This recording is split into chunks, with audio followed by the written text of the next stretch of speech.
अल्लाहुम्मा सल्लि अला सय्यदिना व मौलाना मुहम्मदिन मादनिल जूद वल करम व आलिहि व बारिक वसल्लिम। तमाम तारीफ़ें हम्द व सना अल्लाह ताला जल्ल मजदहुल करीम के लिए।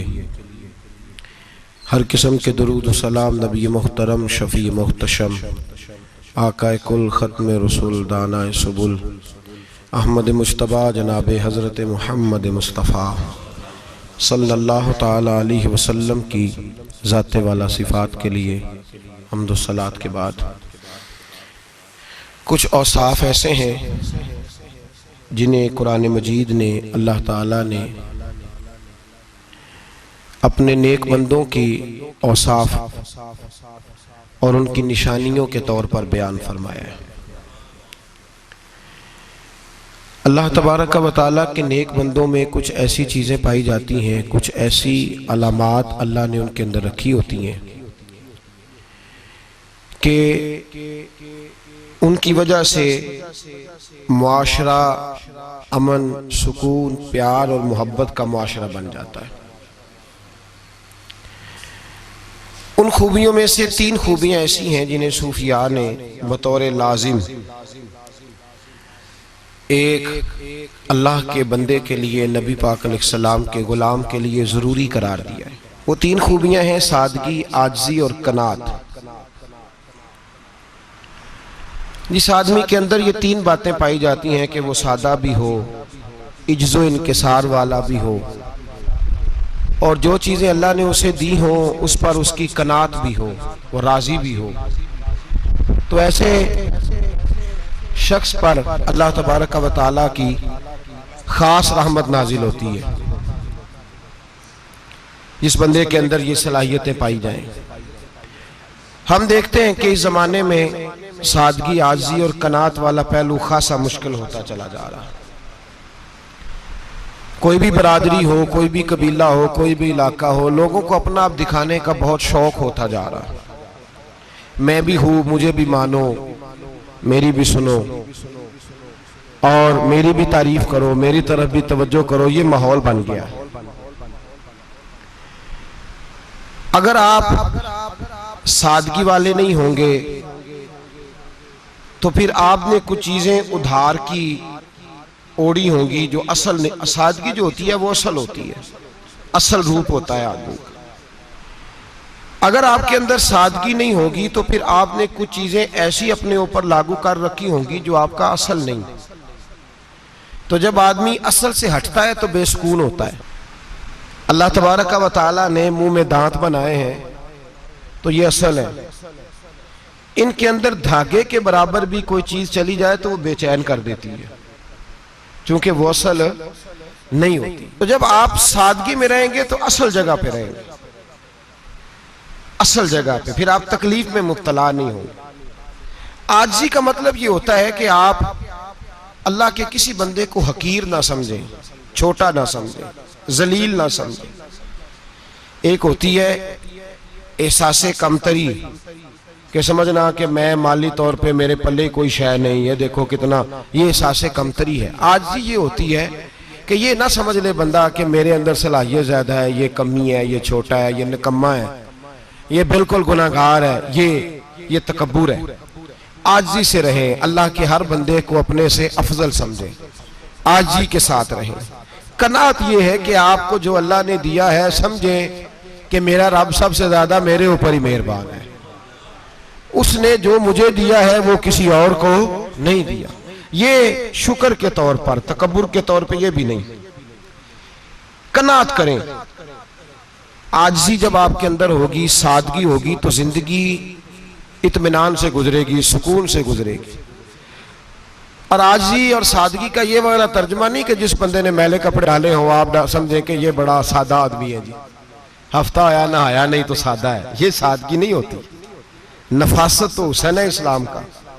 नबी पाक सल्लल्लाहु अलैहि वसल्लम ने एक मालदार आदमी को फटे पुराने कपड़े पहने हुए देखा था तो हुजूर ने मना किया था। फरमाया अगर अल्लाह नेमत देता है तो बंदे पर उसका असर देखना भी पसंद फरमाता है। अच्छे कपड़े छोड़ दें तो आप सादा हो गए, ये मतलब नहीं। बहुत सारे गरीब लोग भी सादे नहीं होते, जो हर वक्त कहता रहता है मैं किसी चौधरी को कुछ नहीं समझता, तो वो सादा है। जो कहता रहता है कोई नहीं मेरी नजर में, मैं आप बड़ा सियाना हूं, फलाना बंदा आया तो मैंने लाजवाब कर दिया, दो बातें नहीं फिर वो कर सका आगे से, तो आप सादे, आप तो बड़े महान तेज आदमी है भाई, आप तो अपनी करामत सुना रहे।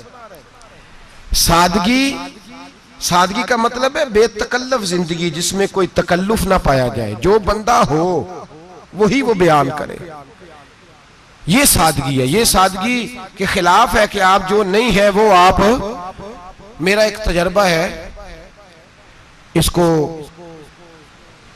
आप कुरान और हदीस का निचोड़ ना समझिएगा, मेरी जाती बात है तो इसको जादी रहने दीजिएगा। कभी कभी मैं परेशान होता हूँ, आप किसी की दावत खाने जाए ना, वो अकीके की हो, वलीमे की हो, कोई भी हो, अच्छा जब आप खा लेते हैं ना तो फिर वो आदमी मुतालबा करता है कि आप उसकी तारीफ करें, फिर उसका ये मुतालबा होता है। वो बिल्कुल मेरी तरह का देहाती भी हो तो कहता है मैं मुंडिया नूं कल आख्या कि लियाओ फिर कोई कट्टा चंगा तगड़ा जिहा, अज जी आखन ना कि जनाब एदी दावत सी ते इस पकाए कुछ नहीं, वो फिर जिसले कट्टा एडा वधिया लिया के नाई अगे रखिया तो उन्हें पहली बारी इंज दा वेखिया सी, उन्हें फिर बनाया कि कमाल कर छड़ी। मुतालबा क्या है उसका भला, तुहानू आखे कि जिंज दी तुसां रोटी पकाई मैं कदे नहीं खादी, ये हर आदमी का मुतालबा, हर आदमी। जनाब मैं सवेरे गया हूं तो ताजी सब्जी स्पेशल आपके लिए मैं लेके आया हूं, और ये वो वाली लाया हूं जो मिलती नहीं थी पूरी दुनिया से, सिर्फ मुझे मिली है। तो ये आजिज़ी नहीं, ये सादगी नहीं, ये बनावट है। ये मैं अमीर गरीब, ये सारे लोग ये काम करते हैं, सारे। जो हम नहीं वो हम बन के दिखाते हैं, जो हम हैं नहीं वो हम बनते हैं। उसका नुकसान ये होता है कि जब वो चीज जो असल नहीं होती वो आती है तो तकलीफ देती है। नबी पाक अलैहिस्सलाम की जिंदगी सादी थी। किस तरह की सादी थी? दो जुमले, हजरत अब्दुल्ला इब्ने अब्बास के दो जुमले और बात खत्म कर दी। फरमाते हैं मेरे रसूल पाक अलैहिस्सलाम की जिंदगी सादी थी। ये कैसी सादी थी? फरमाते हैं जो मिलता था हुजूर पहन लेते थे, जो सामने आता था खा लेते थे। कोई तकल्लुफ नहीं कि मैंने ये नहीं खाना, ये खाना है, ये नहीं लेना, ये लेना है, ये मिजाज नहीं, तबीयत नहीं। हमारी तो पसंद नापसंद होती है ना। हुजूर को कद्दू ज्यादा पसंद था, ये तो आपको हदीस में मिलेगा, ये तो मिलेगा, लेकिन ये नहीं मिलेगा कि नबी पाक सल्लल्लाहु अलैहि वसल्लम को गंदम नापसंद थी, ये नहीं मिलेगा। आपको ये तो मिलेगा कि रसूल पाक को दूध ज्यादा पसंद था, ये नहीं मिलेगा कि सादा पानी नापसंद था। ये तो आपको मिलेगा कि नबी करीम सैयद आलम सल्लल्लाहु अलैहि वसल्लम जमीर पर सोने को पसंद करते थे, ये नहीं मिलेगा कि चारपाई पर सोने को नापसंद करते थे। यानी हुजूर की जिंदगी सादी है, उसमें तकल्लुफ हमारी पसंद नापसंद होती है, और जो जोश है हमें पसंद नहीं वो फिर है ही नहीं सही, वो गलत हो गई फौरन, वो सिरे से उसका कोई असर ही नहीं रहा, वो बिल्कुल तबाह हो गई। मेरे हबीब पाक सैयद आलम अलैहिस्सलाम ने सादी जिंदगी गुजारी और आजिज़ी वाली जिंदगी गुजारी। हम लोग आजिज नहीं होते, आजिज नहीं हो। अगर हम लोग आजिज हो जाए तो लड़ाइयां खत्म हो जाए। हर खानदान में हर घर में लड़ाई है, इसका मतलब है कि आजिज़ी, जहां आजिज़ी होती है वहां लड़ाई नहीं होती, झगड़ा नहीं होता। हमारा भाई से, भतीजे से, भांजे से, बीवी से, ससुराल वालों से, रिश्तेदारों से, भाइयों से अगर इख्तलाफ चल रहा है और हर जगह चल रहा है तो सारी जगह तो गलतियां नहीं ना पाई जाती, कहीं हमारी भी गलती होती है। तो ये जो इख्तलाफ चल रहे हैं और सुलह नहीं हो रही, इसकी वजह यह है कि हमारे अंदर आजिज़ी इनकिसारी हो, तो फिर तो झगड़ा ही कोई नहीं। मेरे नबी पाक अलैहिस्सलाम की जिंदगी में आजिज़ी है, इनकिसारी है, इसलिए हुजूर ने कभी लंबी चौड़ी बातें नहीं सुनाई। सहाबा कहते हैं नबी पाक अलैहिस्सलाम तकरीर छोटी करते थे, नमाज लंबी पढ़ते थे। तकरीर, नमाज, हमारी बातें लंबी और नमाजें अल्लाहु अकबर, उल्ट बिल्कुल सिलसिला। नबी पाक अलैहिस्सलाम ने सादगी, आजिज़ी को अपनाया। बहुत गरीब आदमी, बड़ा माड़ा बंदा जो 100 रुपया दिहाड़ी लेता है, और बाहर जब वो दिहाड़ी करने गया है तो वो शाम को जब उसने ना समेटा है ना वो सीमेंट और रेत और वो सारी चीजें, तो वहां वो झाड़ू फेर के आया है। फेरते हैं ना जी मजदूर झाड़ू, ये काम वो करने को तैयार है, पर अपने घर में आके झाड़ू देने को तैयार नहीं हुए, इसलिए कि ये उसकी मर्दानगी के खिलाफ है। बाहर जब वो गया है किसी होटल में काम कर रहा है, टाई पैंट कोट पहन के वो बड़ा अच्छा, वहां अगर उसको बर्तन धोने पड़े तो धो लिए, बल्कि अगर नाराज ना हो जाए बाहर रहने वाले साथी तो ढेरों लोग बाहर जाके होटलों में बर्तन मांजते हैं, लेकिन वहां उनके रोब को, उनके नाम को कोई धब्बा लगता, लेकिन घर के अंदर जिस बर्तन में उन्होंने खुद रोटी खाई है, अगर उनको ये कह दिया जाए ना कि ये धो लो, तो फिर तो तलाक तक नौबत आ जाती, फिर तो मसला खराब है। फिर तो हो सकता है कि बीवी की अम्मा की भी खैर ना हो, तुझे उसने सिखाया कुछ नहीं, मुझे ही तूने कह दिया उठ जा। ये हमारा हाल है, और है हम सारे आजिज मिस्कीन, है हम सारे माड़े गरीब, ये सारा अपनी जगह तय। लेकिन जहां डटना है, बल्कि यूं समझ लें कि जहां रोब ना चला वहां मिस्कीन हो गए, और जहां चल गया अब बादशाह हो गए। मेरे रसूल पाक सैयद आलम अलैहिस्सलाम का उसवा नूर सुनो, सैयदा तैयबा ताहिरा हजरत आयशा सिद्दीका रदी अल्लाह ताला अन्हा फरमाती हैं, हुजूर घर में आते, अगर घर के अंदर झाड़ू देने वाला है तो मुस्तफा ने उठा के काम करना शुरू कर दिया है। ये मामूली बात नहीं।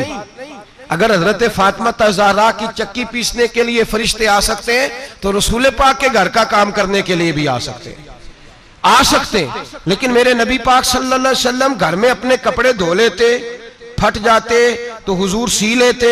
यहां तक कि हजरत आयशा फरमाती है, एक दिन हुजूर ने कहा खाना पकाओ, तो मैंने कहा कनीज आटा गूंद रही है। नबी पाक ने मालूमात की तो पता चला कि वो कनीज तो जा चुकी, बीमार थी। फरमाती है हुजूर ने अपने दस्ते मुबारक से आटा गूंदा, नबी पाक ने गूंदा, नबी पाक ने।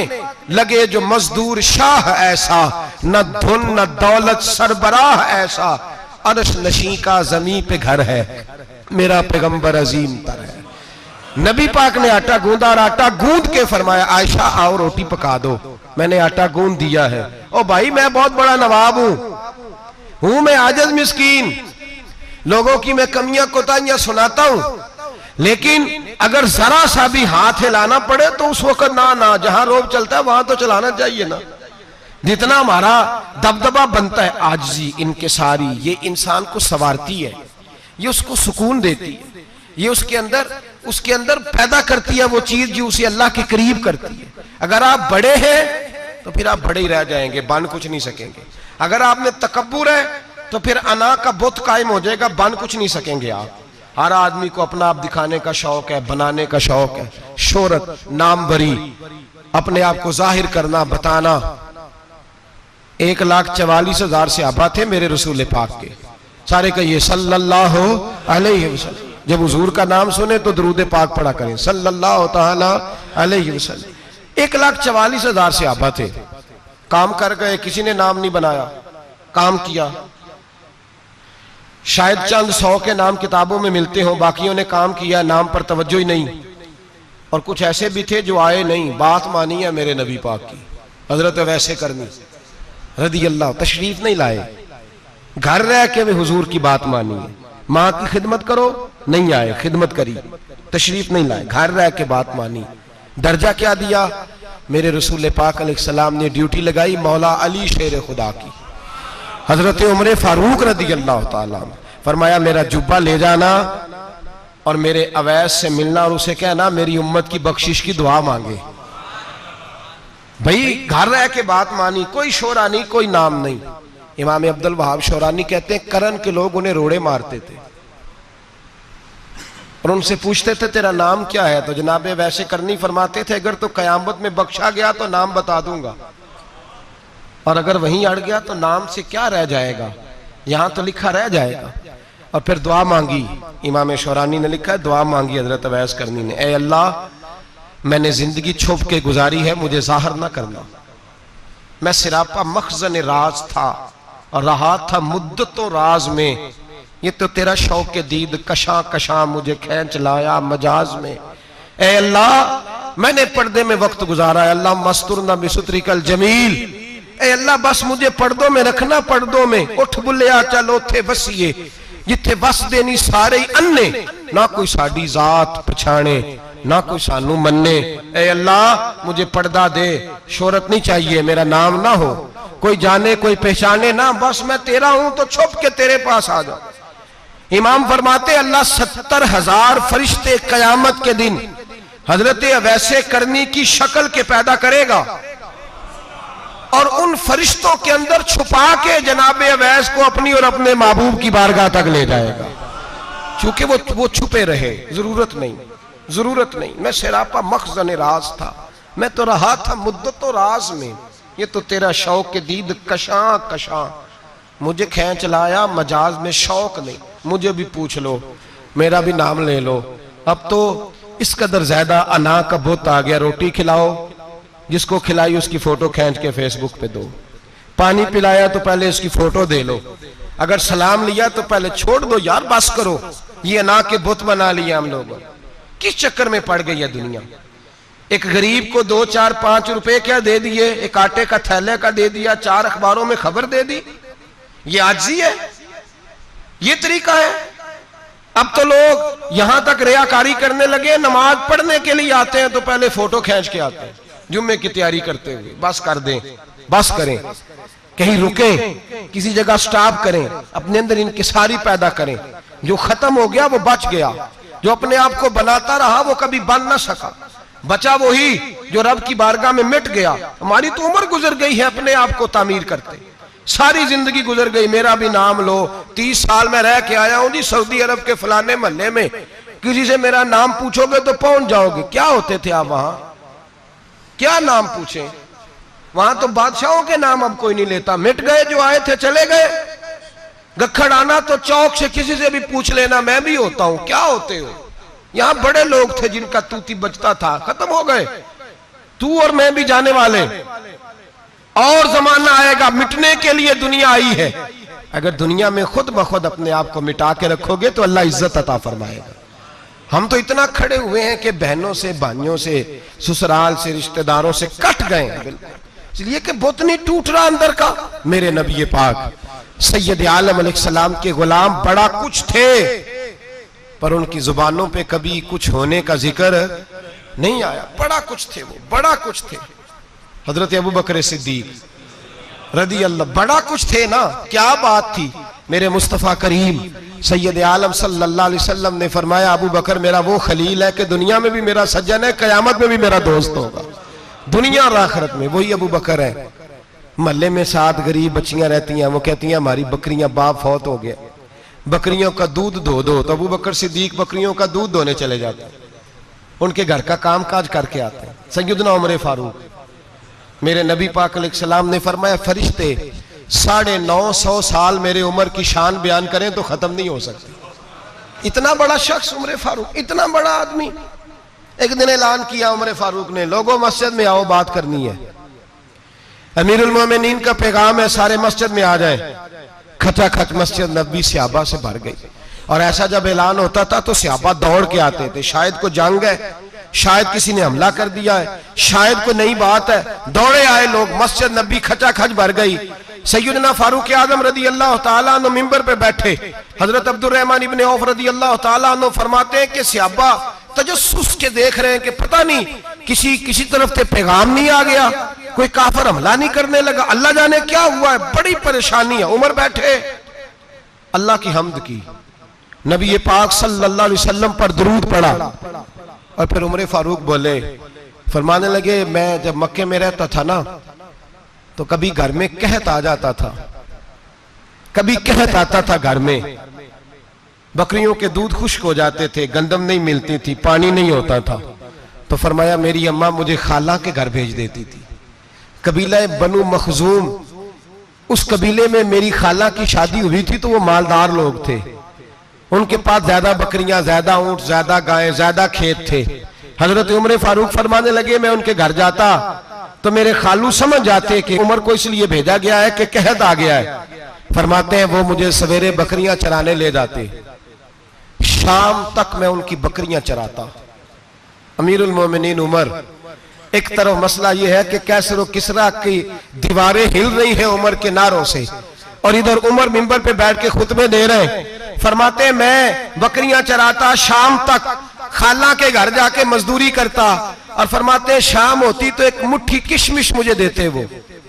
आप फरमाते हैं मैं बड़े कद वाला था, एक मुट्ठी किशमिश मिलती है, कभी एक मुट्ठी खजूरें, मैं शाम को खा के सो जाता। कई कई महीने यूं ही गुजरते तो मेरी अम्मा का पैगाम आता कि हालात सही हो गया, मेरे बेटे को भेज दो। ये बात कही, हजरत उमर रोने लगे और फिर कहने लगे अब वो वक्त आया है कि लोग मुझे अमीरुल मोमिनीन उमर कह के पुकारते हैं। बस ये दो बातें की।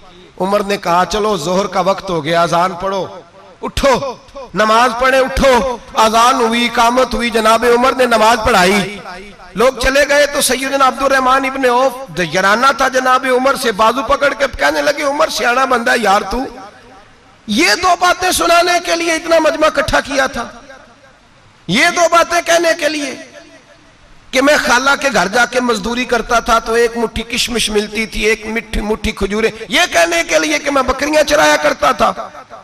तो हजरत उमर फारूक रदी अल्लाह ताला अन्हु फिर रोए, फिर आंखों में आंसू आए। कहने लगे अब्दुर रहमान आज ना मिस्र शाम से कुछ लोग आए थे और वो बता रहे थे कि उमर तेरा डंका वहां भी बड़ा बजता है। वो मुझे कह रहे थे तेरे नाम के वहां भी बड़े दबदबे हैं, बड़े तज़किरे हैं। तो मेरा नफ्स मुझे कह रहा था उमर देखा देखा तू यहां बैठा है और वहां तेरे नाम का शोर हो रहा है, मुझे इसने बड़ा किया है। तो मैंने आज मुस्तफा के सारे गुलाम इकट्ठे करके अपनी औकात बता दी है। मैंने अपनी औकात बताई है कि मैं कुछ नहीं, कोई शय नहीं, कोई चीज ही नहीं, असी किसी दे कुछ नहीं जे लगदे, ना कोई साडा दर्दी। मैंने बताया है कि मैं तो किसी के बकरियां चरा के एक मुट्ठी किशमिश लेके गुजारा किया करता था। गुजारा मुझे मेरे कुछ साथी ना ले गए गुजरांवाला सर्दियों के मौसम में, मुझे कहने लगे स्वेटर पसंद कर लें अपनी मर्जी का। तो मैंने कहा यार मुझे तो वही मजा आता है जो मेरी अम्मा क्रोशिये से बनाया करती थी, वही वो पहले अब्बा पहनते थे, फिर वही स्वेटर बड़ा भाई पहनता था, फिर हमारे खाते में आ गया। और फिर उसकी तारीफें होती थी गुर्बत छुपाने के लिए, उसकी तारीफें होती थी, बड़ी बड़ी मेहनत से बना है जी, क्या बात है, बड़ा गर्म है। तो अब छोटे भाई को दे दिया जाए। हमने कहा वो वही जमाना देखा है, वही रंग देखा हुआ है और उस पर फख्र है। अब तो लोग जब कुछ हो जाता है ना, दो चार लोग जानने लगते हैं तो लोग फटाफट दावा कर देते हैं खानदानी रईस आजम हूं, बड़ी बात है। ऐसी कोई बात नहीं, जिसको अपना आप याद रहता है उसे खुदा भी याद रहता है, जिसे अपना आप याद रहता है उसे रसूलुल्लाह भी याद रहते हैं, जिसे अपना आप याद रहता है उसकी नजर में दूसरे लोग भी कुछ होते हैं, दूसरे लोग भी कुछ होते हैं। मैं उम्रे के लिए हज के लिए जाता रहता हूँ, रब मुझे अपने फजल से बुला लेता है। तो मैं एयरपोर्ट से नीचे उतरा तो एक साहब मेरे जानने वाले थे, दौड़ के आए और मुझे कहने लगे क्या बात है, सुना है इस दफा आप सऊदी एयरलाइन से आए, सीधा मदीना शरीफ आए, क्या बात है आपकी। और मैंने कहा साहब छोड़ दें, मैं भी जब पहली दफा आया था तो मैं भी बड़ा घूर घूर के एयरपोर्ट देखता था, मैंने कभी देखा जो नहीं था, मैं बड़ा घूर घूर के देखता था, कोई ऐसी बात नहीं है, ये निजाम कुदरत है, बादशाह के फैसले हैं, वो जब चाहता है जिस तरह के चाहता है फैसले फरमा लेता है। तो ये उसके फैसलों की बात है। हम लोग ना जिस हैसियत पे होते हैं वहीं रह जाते हैं, पिछली बात भूल जाते हैं। इसलिए हम चाहते हैं जो भी हमें मिले झुक के मिले, जो भी आए, और ये मेरा आपका सबका मुश्तरका मामला है। मेरे नबी पाक सल्लल्लाहु ताला अलैहि वसल्लम ने सहाबा से पूछा तुम्हें बताऊं जन्नत के बादशाह कौन होंगे? जन्नत के आम लोग नहीं, जन्नत के, बोलिएगा जरा, जन्नत के अल्लाह बादशाह। जन्नत में तो जाना बड़ी बात है, हुजूर जन्नत का भी बादशाह। इब्ने माजा में लफ्ज है, तुम्हें पता है जन्नत के बादशाह कौन होंगे? तो मेरे मुस्तफा करीम सल्लल्लाहु ताला अलैहि वसल्लम के गुलामों ने कहा हुजूर हमें नहीं पता। तो हुजूर ने फरमाया जन्नत के बादशाह वो लोग होंगे जिन्हें दुनिया में कोई भी नहीं जानता था, जिनके कपड़े सादे होते थे, जो गरीब लोग होते, जो सिफारिश करते थे तो उनकी कबूल कोई नहीं करता था, जो किसी के साथ जाते थे तो उनको मानता कोई नहीं था, वो जन्नत के बादशाह होंगे, बादशाह। और फरमाया क़यामत के दिन जब लोग उन्हें देखेंगे तो उन पर फख्र करेंगे, रश्क करेंगे, कहेंगे क्या बात है तुम्हारी, यहां तो शौक ही बड़ा है। गरीबों ने भी पोस्टर बनाए हुए हैं, डाकुओं, लुटेरों, चोरों की तस्वीरों के साथ लगवाए हुए, अपने आप को बड़ा करने के लिए। आज इख्तियार करें, आज ही इख्तियार करें, अपने आप को मिटाने की कोशिश करें। रब करीम के बंदे आगे बढ़ बढ़ के अपना आप दिखाते नहीं, बड़ा शौक है, पहले फोटो खिंचा लो, बाकी बातें बाद में होंगी, पहले वीडियो बना लो, बाकी कुछ और बाद में होगा। पहले अब तो परसों तरसों मुझे एक मौलाना कहने लगे कि आपसे मैंने, वो यहाँ जुमा पढ़ने आते हैं कभी कभी, मेरे दोस्त हैं, कहते हैं आपसे मैंने सुना था कि अगर कोई उस नबी पाक का फरमान है, अगर कोई नजराना दे तो उसको ले लो, अगर कोई तोहफा दे तो उसको, हुजूर ने फरमाया ले लो अगर तुम्हें को देता है, अपनी मर्जी से, मांगना मना है, कुछ दे दे तो ले लो, वरना एक वक्त आएगा तुम मांगोगे तुम्हें मिलेगा नहीं, जब को दे दे तो ले लो। कहने लगे आपने कहा था को दे दे, तो उस वक्त से मैं, कोई सूट देता है मुझे मेरी मस्जिद का नमाजी तो मैं ले लेता हूं, कोई मुझे कोई और शय देता है तो मैं आपसे सुन के, तो अगर मेरी मस्जिद का नमाजी सूट पकड़ाते साथ फोटो भी खींचे तो फिर मेरे लिए क्या हुक्म है, वो खुशबू की डब्बी देते हुए साथ फोटो भी खींचे फिर मेरे लिए क्या हुक्म है। कहने लगे रमजान में ये हाल हुआ है कि लोग कपड़े दे रहे थे और फोटो खींच रहे थे, क्या चक्कर है, कहां चले गया, गरीब आदमी की इज्जत नफ्स को कुचल डाला पकड़ के। एक जोड़ा साल के बाद इमाम को दिया, उसकी भी तस्वीर खींच के फेसबुक पे दे डाली। ये हमारी आजिज़ी है, ये हमारा प्यार है, ये हमारा अंदाज है। भाई ये हम गलत रास्ते पे, गलत डगर पे चल निकले, हमें वापस आना पड़ेगा। मेरे नबी पाक अलैहिस्सलाम ने आजिज़ी को पसंद किया, हुजूर शोहरत से, नामवरी से दूर रहते।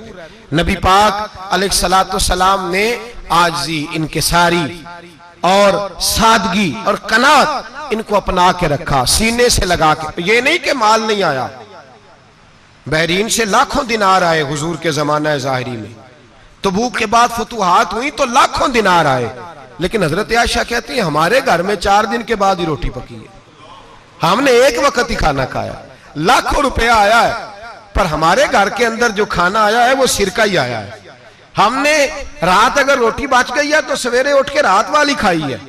हमारे घर के अंदर वही हालात रहे, इसलिए कि मेरे नबी पाक अलैहिस्सलाम ने फरमाया मैं तुम्हारी दुनिया से हासिल करने नहीं आया, मैं तो मुसाफिर की तरह वक्त गुजारने आया। हम ज्यादा के चक्कर में निकले तो बड़ा कुछ कुचल के आ गए, बड़ा कुछ। आजिज़ी जब पैदा होती है, इनकिसारी जब पैदा होती है, जब तवाज़ो आती है, फिर इंसान बनता है, फिर वो समझता है, फिर उसके अंदर तब्दीली आती है, फिर वो। और बुजुर्ग फरमाते हैं आजिज़ी वाले को नमाज में भी लज्जत आती है, वरना तो किसी ने पूछा था, एक शायर इस्लामाबाद में रहते थे, तो उनसे किसी ने पूछा कि आपका शहर किस तरह का है। उन्होंने कहा मेरा उस शहर अदावत में बसेरा है जहां लोग सजदों में भी लोगों का बुरा सोचते हैं। मेरा उस शहर अदावत में बसेरा है जहां लोग सजदों में भी लोगों का, नमाज पढ़ते हुए कहते हैं देखो कितनी बू आ रही है इससे, कपड़े नहीं बदल के आया, नमाज पढ़ते हुए भी साथ वाले के बारे में बुरा सोच रहे हैं। जब आजी सैयद अहमद कबीर रिफाई रहमतुल्लाह ताला अलैह, ये सिलसिला रिफाइया के शेख हैं, आला हजरत रहमतुल्लाह अलैह ने इनकी बड़ी तारीफ लिखी है फतावा रज़विया में। मिस्र के अंदर सिलसिला रिफाइया और शाज़िलिया, बहुत सारे लोग इस सिलसिले में मुरीद हैं। सैयद अहमद कबीर रिफाई इतने बड़े सूफी थे कि मेरे मुस्तफ़ा करीम सल्लल्लाहु अलैहि वसल्लम के रोजे पर हाजिरी देने गए। नबी पाक की बारगाह में हाथ दुआ करें, अल्लाह हम सबको वहां हाजिरी नसीब फरमाए, अल्लाह हम सबको बार बार ये मौके अता फरमाए। सैयद अहमद कबीर रिफाई हाजिरी देने गए तो जब नबी पाक के गुम्बद पे पहुंचे तो कहने लगे या रसूलल्लाह मैं कब्र देखने नहीं आया, मैं तो दीदार करने आया। हुजूर ये तो ज़ियारत में करता रहता था, दीदार करने आया। ये कह के रोने लगे, इतनी देर रोए कि मेरे मुस्तफ़ा करीम ने अपना दस्ते मुबारक कब्र से बाहर निकाल दिया, हाथ मुबारक बाहर आया, 10,000 लोगों ने देखा। कितने लोगों ने? अब यहां भी लोगों को शक होगा जी कैसे बाहर आया, तो बुखारी सुना देता हूं, मसला जरा हल हो जाए। मस्जिद नबी की तामीर हो रही थी, तामीर तो कहते हैं कि दीवार नहीं, तामीर करते वक्त ना एक दीवार गिरी, ये बुखारी के लफ्ज है, दीवार गिरी तो एक पैर बाहर आ गया। पैर को देखा तो कहते हैं हाथ रखते थे तो उसमें बिल्कुल ऐसे था जैसे खून साइडों पे हो गया, बिल्कुल जिंदा। शोर हो गया कि ये नबी पाक का कदम मुबारक है, हुजूर का। बहुत सारे लोग इकट्ठे हुए, उलमा को बुलाया, पैर देखा तो कहने लगे नबी पाक का नहीं, ये तो सैयदना फारूक आजम का है। जब ये कहा ना फारूक आजम का है तो फिर एक शोर उठा कि ये हाल है उनके गुलामों का तो सरकार का आलम क्या होगा। ये हाल है उनके गुलामों का तो फिर सरकार का आलम ये बुखारी है। तो जिंदा है वल्लाह, तो जिंदा है वल्लाह, मेरी चश्मे आलम से छुप जाने वाला। सैयद अहमद कबीर रिफाई इतने बड़े, नबी पाक सल्लल्लाहु अलैहि वसल्लम ने दस्ते मुबारक बाहर निकाला, 10,000 लोगों ने देखा। किसी ने हजरत सैयद अहमद कबीर रिफाई से पूछा कि बाबा इतना बड़ा दर्जा, इतना बड़ा मकाम कैसे मिला? तो बाबा जी कहने लगे, जिंदगी में कभी किसी को हकीर नहीं समझा, किसी को कभी हकीर, कभी किसी को अपने से कमतर नहीं समझा। तो अल्लाह ने, देखे ना, अगर आप नहीं समझेंगे तो उसके लिए भी आपको उन्वान मिल जाएंगे, और अगर समझना है अपने आप को बड़ा तो उसके लिए भी मौके मिल जाते हैं। हजरत शफीक बल्खी बहुत बड़े सूफी बुजुर्ग हुए, पर नौजवान थे, जवानी में ही अल्लाह ने बड़ा मर्तबा दिया। हजरत अब्दुल्ला बिन मुबारक बूढ़े थे, दोनों एक महफिल में इकट्ठे हुए। अब बगदाद सारा मानने वाला था और दोनों का मानने वाला था। आखिर में दुआ बुजुर्ग कराया करते थे महफिल के इख्तिताम पर। हजरत शफीक बल्खी जनाब अब्दुल्ला बिन मुबारक से कहने लगे, आप दुआ करें,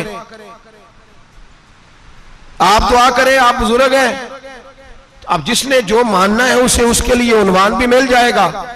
हजरत सैयदना अब्दुल्ला बिन मुबारक कहने लगे, बेटे तू दुआ कर, तेरी उम्र थोड़ी है, तेरे गुनाह भी थोड़े हैं, तेरी उम्र थोड़ी है, तेरे गुनाह भी थोड़े हैं। तो सैयदना शफीक बल्खी कहने लगे, नहीं हुजूर आप दुआ करें, आपकी उम्र ज्यादा है तो नेकियां भी तो ज्यादा ही है ना, नमाजें भी तो आपकी ज्यादा है ना, रोजे भी तो ज्यादा, रमजान भी तो आपकी उम्र में ज्यादा है ना, आज भी तो आपने ज्यादा। अगर आपने किसी को अपने से बड़ा समझना है तो उन्वान आपको मिल जाए, छोटा समझना है तो उसके लिए भी उन्वान आपको। बात तो ये है कि आप क्या करना, अगर आप किसी को हकीर समझना चाहते हैं तो बात खत्म हो गई। सैयद अहमद कबीर रिफाई फरमाते हैं, जिंदगी भर कभी किसी को हकीर नहीं समझा। अल्लाह की सारी मखलूक की क्या बात है। अल्लाह कुरान में कहता है, इन्नल्लाह ला यस्तही अन यदरिबा मसलन मा बऊदतन फमा फौकहा। अल्लाह शर्म नहीं करता कि एक मच्छर की मिसाल बयान करे या उससे भी कमतर। अल्लाह मच्छर की बात करता है इतना बड़ा होके, वो कहता है मैं करूंगा, मेरी मखलूक जो है, मेरी तो हजरत अहमद कबीर रिफाई फरमाने लगे, मैंने कभी किसी को हकीर, बोलिए कभी किसी को हकीर। हम लोगों के पास उन्वान बड़े हकीर समझने के लिए, हम समझ लेते हैं। अमीर आदमी कहता है गरीब मेहनत क्यों नहीं करता, मेहनत करे अमीर हो जाएगा, उन्वान हुआ कि ना तनकीद करने का। 4 बच्चे हैं, करें कमाई, अमीर हो जाएंगे। अब वो हकीर समझ रहा है गरीब को, गरीब भी अमीर को हकीर समझता है। वो भी कहता है जो इसने कमाया सारा ही हराम है, जायज एक पैसा नहीं, उसने भी हकीर समझ लिया। यानी वो ये कह रहा है कि मैं हलाल खाता हूं, ये अमीर हराम खाते हैं, तो बात खत्म हो गई। उसने भी हकीर समझ लिया, इसने भी हकीर समझ लिया। अब उन्वान ही था ना, अगर उन्वान बदल लेते तो बात बन जाती। अमीर अगर ये कहता कि मैं इस गरीब की मदद करूंगा इसलिए कि पैसे मेहनत से नहीं मिलते, खुदा के फजल से मिलते हैं, तो वो ये ना कहता कि ये मेहनत करता तो आगे चला जाता। और गरीब अगर समझता इस बात को तो ये ना कहता अमीर सारे हराम ही खाते हैं, वो कहता भाई रब ने जो मेरे लिए पसंद किया मुझे दिया, जो इसके लिए पसंद किया इसे दिया, बात खत्म हो गई, झगड़ा खत्म। उन्वान तो मिल जाएगा आपको, मुस्बत भी और मनफी भी। तो अच्छी बात नहीं कि मुस्बत इख्तियार करें। सैयद अहमद कबीर रिफाई कहते मैं गुजर रहा था, एक दिन मेरे साथ ऐसा हुआ कि मैं गुजर रहा था खेत के अंदर से, इधर भी पानी था इधर भी पानी था। होता है ना पानी पानी होता है फसलों में कई दफा। कब होता है ज्यादा पानी?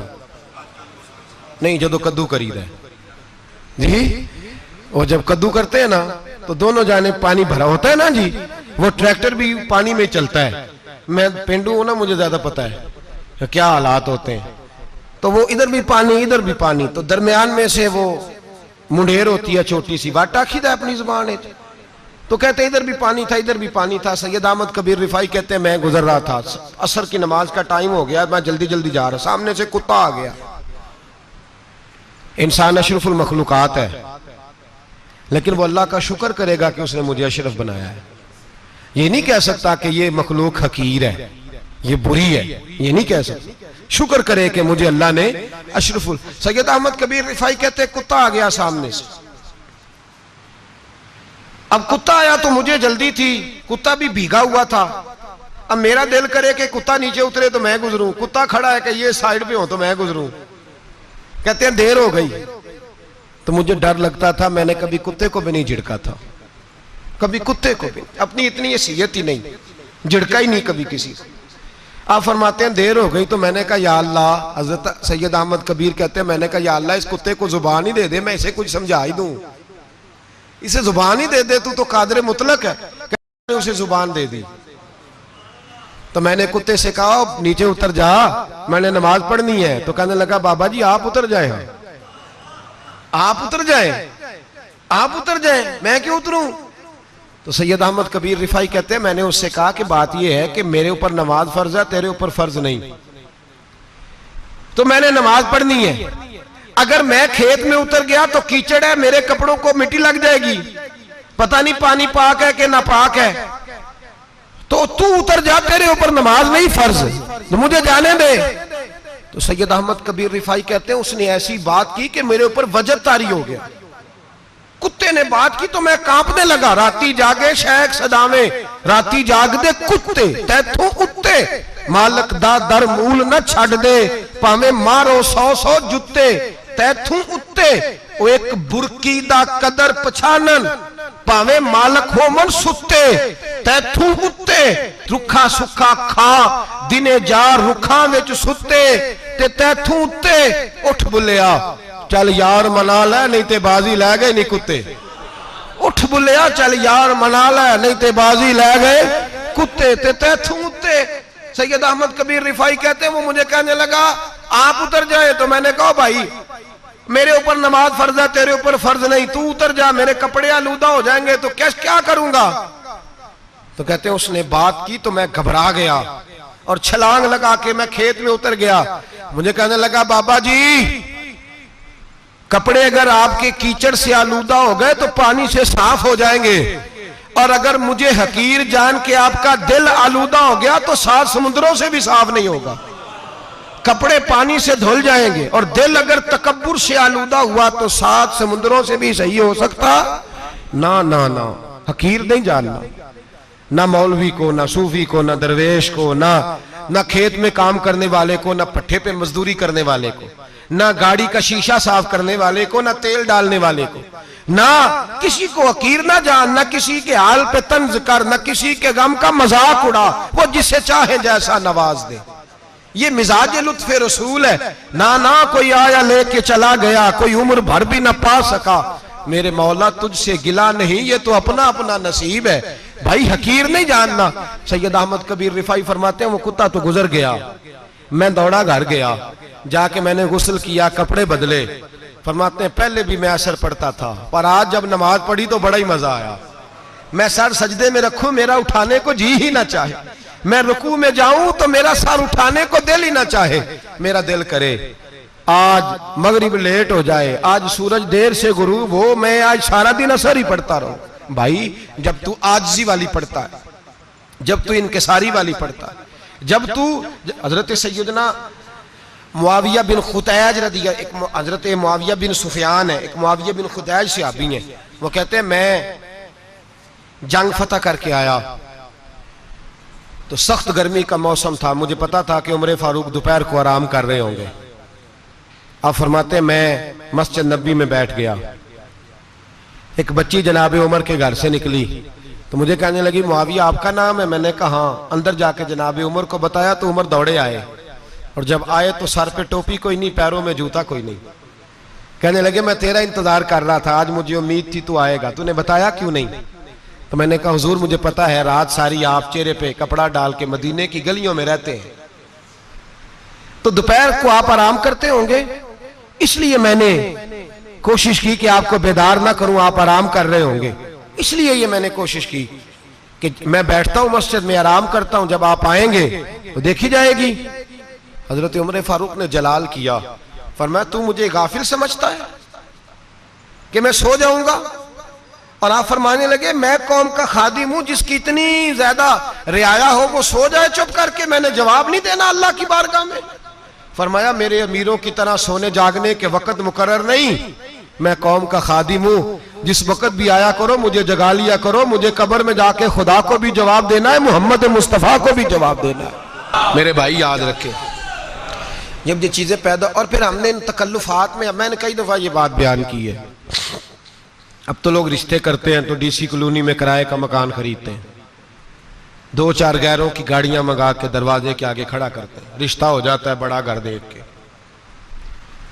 और जब शादी के चौथे दिन पता चलता है कि ये किराए का मकान था, तो रिश्ते मकानों पे कायम नहीं होते, एतबार पे कायम होते हैं। वो एतबार टूटता है तो जिंदगी भर कायम नहीं होता दोबारा।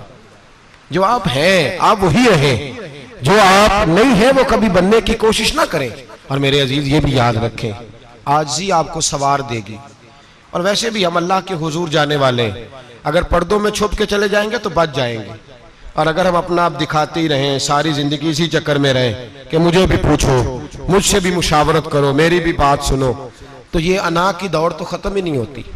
हिर्स सिर्फ पैसे की नहीं होती, हिर्स हवस शोहरत की भी होती है। और नबी पाक सल्लल्लाहु अलैहि वसल्लम ने इसको भी बयान फरमाया है कि ये जो तेरे अंदर चीज पैदा होती है ना, मैं जाना जाऊं पहचाना जाऊं, इससे भी अपने आप को बचा। सहाबा के बाद जिस शख्स की खिलाफत सबसे मजबूत हुई वो हजरत उमर बिन अब्दुल अजीज थे। इतनी बेहतरीन खिलाफत की कि लोगों को हजरत उमर का जमाना याद आ गया। हजरत उमर बिन अब्दुल अजीज, इराक में रहने वाली एक औरत थी।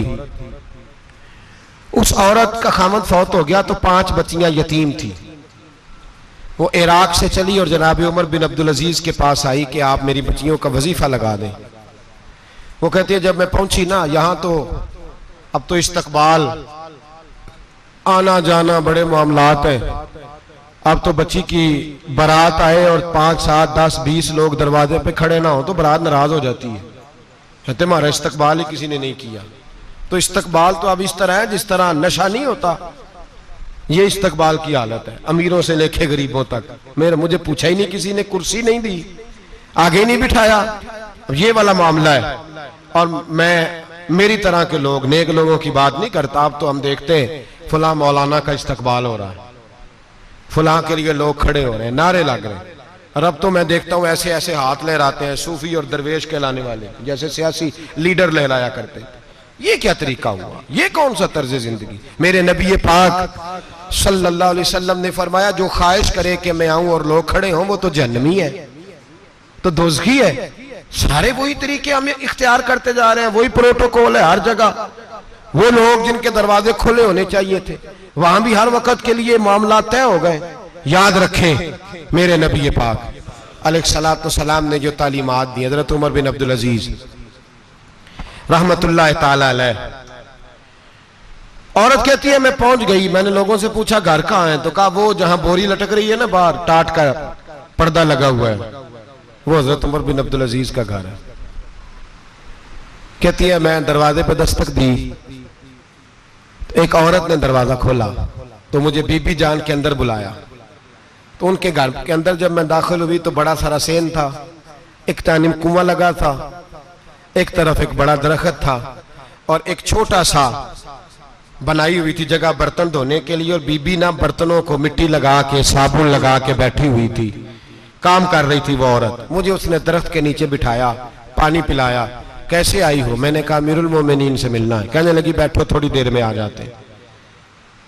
कहती थोड़ी, मैंने समझा घर की कोई मुलाजमा है, मैं बैठ गई। थोड़ी देर गुजरी, फिर दस्तक हुई, उस बीबी ने उठ के दरवाजा खोला। तो जब वो शख्स अंदर आए तो कहने लगी बड़ी देर से बर्तनों को साबुन लगा के बैठी हूँ, कहाँ रह गए थे? कहती है वो साहब कहने लगे बस जरा मसरूफ हो गया था, दौड़े गए, कुएं से पानी निकाला, बीबी को दिया, उसने बर्तन धोए। कहती है फिर थोड़ा सा सिरका और एक रात की रोटी वो लाई, उस शख्स ने खाई। मैंने कहा कि ये दोनों घर के मुलाजम हैं, मियां बीवी काम करते हैं। जब वो खाना खा चुके तो वो औरत मेरे पास आई, कहने लगी उठ के मिल लो अमीरुल मोमिनीन से। मैंने कहा कौन अमीरुल मोमिनीन? तो कहने लगी कब से तो आए हैं, ये जिसने कुएं से पानी निकाला यही मुसलमानों का अमीर है, और ये जिसने दरख्त के नीचे बैठ के सिरके से रोटी खाई है यही है। ये फरिश्तों की दास्तान नहीं, ये वो लोग हैं। मैं रात को भी कह रहा था एक जगह पे कि ये लोग जो है ना जिनका आप रोज शिकवा करते हैं हुकूमतें बड़ी खराब हैं, ये कोई नहीं खराब, बिल्कुल खराब नहीं। जितने सियासी लीडर हैं सारे सही हैं। खराब वो लोग हैं जो इन्हें वोट दे के लीडर बनाते हैं, बिल्कुल खराब नहीं। मैं तो इनके हक में होता जा रहा हूं। नाराज हो गए ना आप लोग? अल्लाह करे तुसी हो जाओ तो अगले इलेक्शन च सियाने भी हो जाओ, आमीन तो कह दे। मैंने कोई मशवरा नहीं देना, इसलिए कि मेरी नजर में कोई ऐसा शख्स नहीं जिसके लिए मैं आपसे कह सकूं कि वोट दें। और हम तो ऐसी बात करें तो कई लोग नाराज होकर चले जाते हैं, लेकिन कोई परवाह नहीं, इसलिए कि ये दीन मेरे नबी पाक का दीन सिर्फ मस्जिद का दीन नहीं। इंशाअल्लाह आइंदा जुम्मे नजरिया पाकिस्तान बयान करूंगा और बताऊंगा कि पाकिस्तान का मतलब क्या, ला इलाहा इल्लल्लाह मुहम्मदुर रसूलुल्लाह सल्लल्लाहु अलैहि वसल्लम। हुजूर का जो कुरान नाफज होगा मस्जिद में, वो कुरान कचहरी में भी नाफज होगा इंशाअल्लाह। और वो कुरान नाफज होने आया है, असेंबलियों में वही कुरान नाफज होगा इंशाअल्लाह। और यही चिराग जलेगा तो रोशनी होगी। बयान करेंगे और डट के बयान करेंगे, आपको बताएंगे। बस जो बात समझा रहा हूं फिल वक्त वो समझे, मुजरम वो नहीं जो बड़ा बन के लूटता है, मुजरम वो है जो उसको सपोर्ट करता है, जिसने उसे बड़ा बनाया है। ये याद रख लें, हमारी कोई बचत नहीं होगी, हमसे पूछा जाएगा। हम सारे कचहरी में खड़े होंगे, अल्लाह सवाल करेगा कि तुम बताओ तुम इनके मददगार क्यों बने थे, तुम सपोर्ट क्यों करते थे, ये पूछा जाएगा और हमने जवाब देना है। बहरहाल आम दाम पर सरे मतलब जनाब उमर बिन अब्दुल अजीज रहमतुल्लाह अलैह के वो बीबी गई तो कहने लगी कि ये अमीरुल मोमिनीन ने कहा, वो उठ के हाजिर हुई, कहा हुजूर मैं इराक से आई हूं, मेरा खामद फौत हो गया, मेरी 5 बेटियां हैं, वजीफा लगा दे। वो बीबी कहती है मेरा दिल था कि यतीम बच्चियों का 100 दिनार साल का लगा देंगे तो बड़ी बात है। कहती है जब मैं उनके पास गई तो हजरत उमर बिन अब्दुल अजीज को बताया तो वो रोने लग गए और मुझसे माफियां मांगने लगे। मैंने कहा हुजूर आप क्यों माफी मांगते हैं? तो कहने लगे इसलिए माफी मांग रहा हूं कि तू मेरी रियाया में थी और तेरी 5 बच्चियां यतीम थी, तुझे खुद चल के आना पड़ा है। मेरा काम था तेरी खबर लेता, माफ कर दे अल्लाह की रिजा के लिए। उन्होंने वजीफा लिखना शुरू किया तो मेरी एक बच्ची का 1000 दिनार साल का लिखा। मैंने कहा अल्लाह तेरा शुक्र है। फिर दूसरी बच्ची का 1000 लिखा तो मैंने कहा अल्लाह तेरा शुक्र है। तीसरी का 1000, चौथी मैंने कहा शुक्र है। जब चौथी का लिखा तो मैंने कहा अल्लाह आपका इकबाल बुलंद करे, अल्लाह आपको हमेशा इसी तरह फलता फूलता रखे। कहते हैं जनाब उमर बिन अब्दुल अजीज ने कलम रख दिया, फरमाने लगे मैं 5वीं का वजीफा नहीं लिखूंगा, 4 बहनों से कहना बांट के इसे भी दे दे। कहा हुजूर क्यों? आप फरमाने लगे जब तक तू अल्लाह का शुक्र अदा कर रही थी मैं भी रब से जुड़ा हुआ था और अल्लाह से डर के लिख रहा था। अब तूने मेरी तारीफ की है, अब मेरी जात आ गई है, अब मैं अगर ये वजीफा लिखूंगा तो इससे अल्लाह राजी नहीं होगा, इससे मेरे नफ्स में रिया पैदा होगी। अब मैं 5वीं का नहीं लिखूंगा, जा और जाके इराक के गवर्नर को दे